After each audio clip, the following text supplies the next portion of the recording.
Audio Jungle। गोड़ लगातानी हम रामेश्वर रुद्रपुरी, खबर रुद्रपुर से। रउआ लोगन के टटका टटका राजनीतिक, सामाजिक, सरोकार से भरपूर देश प्रदेश का हर छोटी बड़न खबर खातिर करम आपके आमने सामने, आपके वही भोजपुरी अंदाज में। तो चलिए देखिए आज का ताजा अपडेट। रंगारंग सांस्कृतिक कार्यक्रम के साथ स्कूल में लड़का लोग खेलने होली, जमकर उड़ौले अबीर और गुलाल। रउआ लोगन के बता दी कि शनिवार के स्कूल में होली का उत्सव धूमधाम से मनावल गई। लड़का लोग अबीर गुलाल उड़ा के होली के गीत पर जम के थिरकने। त्यौहार के लेकर के लड़का लोगों में खास ही उत्साह देखे के मिलल।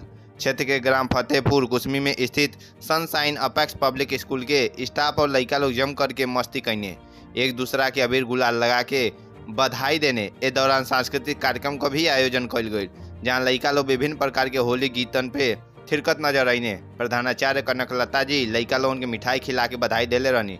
वही जब मैनेजर संतोष लाल श्रीवास्तव जी कहनी कि होली मेल मिलाप का त्यौहार हो, एमे सभी लोग गिले शिकवा भुला करके एक दूसरा के गले लगावे के चाहिए। इस संदेश देवे खातिर ही लड़का लोगन के रंग बिरंगे कपड़ा पहना के एक दूसरा के अबीर गुलाल लगा के और रंगों से सराबोर कर दियल गई और प्रेम से आपस में गले मिलने लोग। चेयरमैन मनीष श्रीवास्तव जी तथा वाइस चेयरमैन प्रेम बाला श्रीवास्तव जी लड़का लोगन के अबीर गुलाल लगा के होली की शुभकामना देने। इस दौरान स्कूल के शिक्षक लोग अंजना जायसवाल जी, ऋषिता सिंह जी, त्रिषा बर्नवाल जी, शकुंतला शुक्ला जी, प्रतिभा श्रीवास्तव जी, पूजा श्रीवास्तव जी व मोनिका कुशवाहा जी सहित सगरी लड़का लोग उपस्थित रहने।